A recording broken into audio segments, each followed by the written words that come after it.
स्वतंत्र ओटीटी परीक्षा होगा प्रश्नपत्र लीक जो राति अधा स्थगित रहा परीक्षा सकाळे स्वतंत्र ओटीटी परीक्षा स्थगित रहा राज्य में प्राय 75,000 शिक्षकों ओटीटी परीक्षा आयोजन करते भाव में सेदिन असंतोष व्यक्त करते जो शिक्षक परीक्षार्थी मैंने आसी परीक्षा देवाई से मन में केमी असंतोष से मन में रही कारण हठात परीक्षा को राति अधे बातिल तेरे गत 20 तारीख में परीक्षा हबार था किंतु लीक होबार प्रश्नपत्र परीक्षा को बातिल ये ओटीटी परीक्षा को नहीं असंतोष व्यक्त करते जो परीक्षार्थी मैंने रही निश्चित भाव में बर्तमान ये गोटे बड़ अपडेट आसूची घटना उपर ओटीटी प्रश्नपत्र लीक मामलें क्राइमब्रांच तनाघना भितर ये बड़ अपडेट अधिक सूचना चंदन पाइकराय आम सहयोगी आम सहित उपस्थित रहते चंदन ओटीटी प्रश्नपत्र लीक जो परीक्षा बातिल करागला असंतोष बढ़ला तेरे मामलें केमी भाव में शिक्षकों संपृक्ति रही जहाँ पुलिस उठे नहीं कि जना पड़ा कि संपर्क देखो जब देखा राज्य में शिक्षक मानकर गोटे प्रवेशिका परीक्षा करा जाए OTT Odisha teacher eligibility test करा जाए से समय जब देखा जो शेड्यूल प्रस्तुत करा तार ठीक दिन पूर्व अर्थात राति अधरे सरकार ए परीक्षाटी को बातिल करने अर्थात जो शिक्षा विभाग ए परीक्षाटी को बातिल करने नोटिफिकेशन करता तार कारण हूँ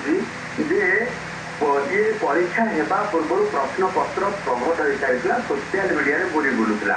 जो कथा सामना को आसवा पर ये घटनार पुंखानुपुंख जांच करने क्राइमब्रांच एक मामला रुजु कर क्राइम ब्रांच तदंत करने जना पड़ी एकाधिक शिक्षक संपृक्ति रही उद्देश्य कौन से कहीं प्रश्नपत्र लीक कर ये नहीं किसी आर्थिक कारबार ये सब दिगरे बर्तमान जो क्राइम ब्रांच तदंत करुँच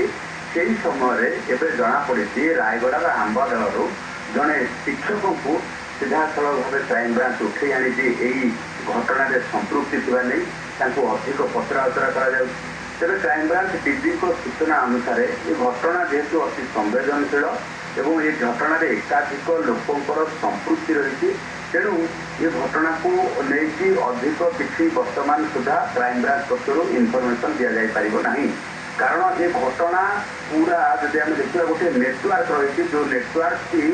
बारंबार यही भाव ओटीटी प्रश्नपत्र पूर्व भाव लीक कर कारण प्रत्येक समय ओटीटी परीक्षा को लेकिन सब जो रही प्रश्नवाची सृष्टि होता है केते प्रश्नपत्र लीक हो जाऊँगी केते परीक्षा कौन प्रकार विभ्रांतिकर होती ये जो शिक्षकों को क्राइमब्रांच उठे रही परिचय मिली देखो बर्तमान जदिवा परिचय आम पाखे रही किंतु क्राइम ब्रांच जो रही अनुरोध क्रमे से परिचय को गोपन रखा जाए कारण जदि देखा जे संपृक्त शिक्षकों नेटवर्क रे अन्य जो मैंने अभियुक्त अच्छा से हुए फसी जाती तेणु संवेदनशील मामला को लेकिन वर्तमान क्राइम ब्रांच अति सतर्कतार सहकार तदंत कर चंदन ये तो स्थानीय पुलिस सहायता क्राइम ब्रांच उठे नहीं कि वर्तमान समय कौटी की से बाबद में किसी सूचना हस्तगत होती तेणु बर्तमान रायगड़ा गोटे जगार रखी पचराउचरा इशारे गोचर जो मैंने भी संपृक्त अच्छा बर्तमान सूचना पाइबा पर अन्य समस्त निश्चित भाव में चंदन आउ क्यों मैंने संपृक्त रही